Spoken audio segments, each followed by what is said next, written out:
మంగళే ద్రవ్యము ఓం తేజోవస్యావస్తవిత ప్రసవేష్వినోర్మాహుత్య.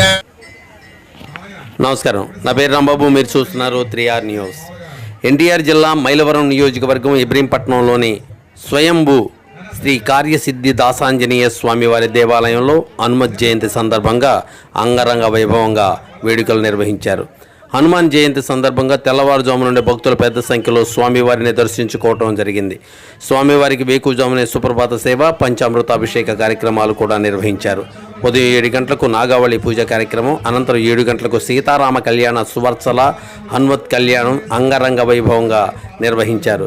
ఈ సందర్భంగా ఆలయ ప్రధాన అర్చకులు మారుతి ప్రసాదాచార్యులు మాట్లాడుతూ స్వామివారి జన్మదిన సందర్భంగా సువర్చల హనుమత్ కళ్యాణంతో పాటు స్వామివారికి అత్యంత ప్రీతిపాత్రమైన సీతారామ కళ్యాణం కూడా జరుపుకోవడం అనేది స్వామివారికి ఇష్టం కనుక ఒకేసారి 2 కళ్యాణాలు జరుపుకోవడం జరిగిందని తెలియజేశారు.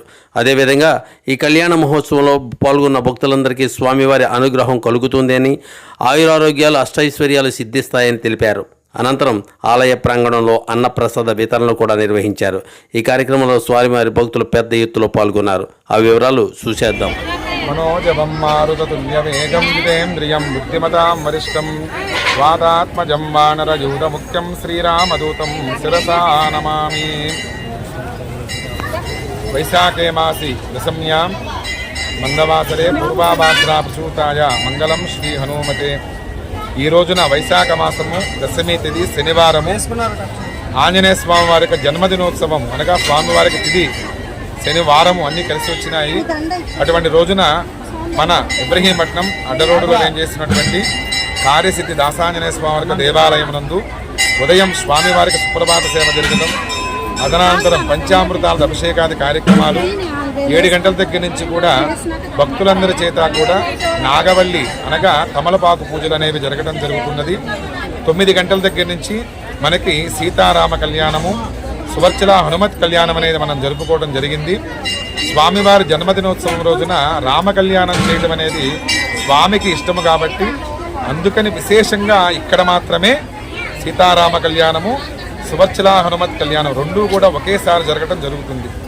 కనుక అటువంటి స్వామివారిని ఆరాధించడం వలన బుద్ధి, యశస్సు, ఆయుష్, ఆరోగ్యము, అజాడ్యము, వాక్పటుత్వం అన్నీ కూడా కలుగుతాయి. కాబట్టి అటువంటి ఆంజనేయ స్వామి వారు చిరంజీవిగా ఇప్పటికీ కూడా గంధమాదన పర్వతాలలో రామనామాన్ని జపిస్తూ ఎత్ర ఎత్ర రఘునాథ కీర్తనం తత్ర తత్ర కుటమస్తకాంజలిం బాష్పవారి పరిపూర్ణలోచనం మారుతిం నమత రాక్షసాంతకం.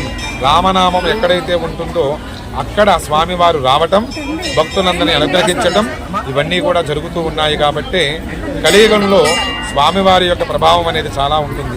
కనుక అటువంటి ఈ రోజున వాతావరణం కూడా చాలా చల్లగా ఉండి భక్తులందరినీ కూడా విశేషంగా అనుగ్రహించడం జరిగింది. కాబట్టి ఈ రోజున స్వామి కళ్యాణం తిలకించిన వారికి, చూసిన వారికి, విన్నవారికి, అందులో పాల్గొన్న వారికి అందరికీ కూడా సీతారామ స్వామి వారికి అనుగ్రహము, హనుమ సువచ్చల అనుగ్రహం కలగాలని వచ్చిన భక్తులందరికీ కూడా భక్తుల సహాయ సహకారాలతో వచ్చిన వాళ్ళందరికీ కూడా అన్నప్రసాదం కూడా ఏర్పాటు చేయడం జరిగింది. కనుక దీనికి సహకరించిన అందరికీ కూడా ఆ సీతారామ స్వామి వారు కార్యసిద్ధి దాసాంజనేయ స్వామి వారికి అనుగ్రహం పరిపూర్ణంగా ఉండాలని మనస్ఫూర్తిగా కోరుకుంటూ శతమానం భవతి శతాయు పురుషస్తేంద్రియ ఆదుష్యేవేంద్రియే ప్రతిష్టతి. జై శ్రీరామ్.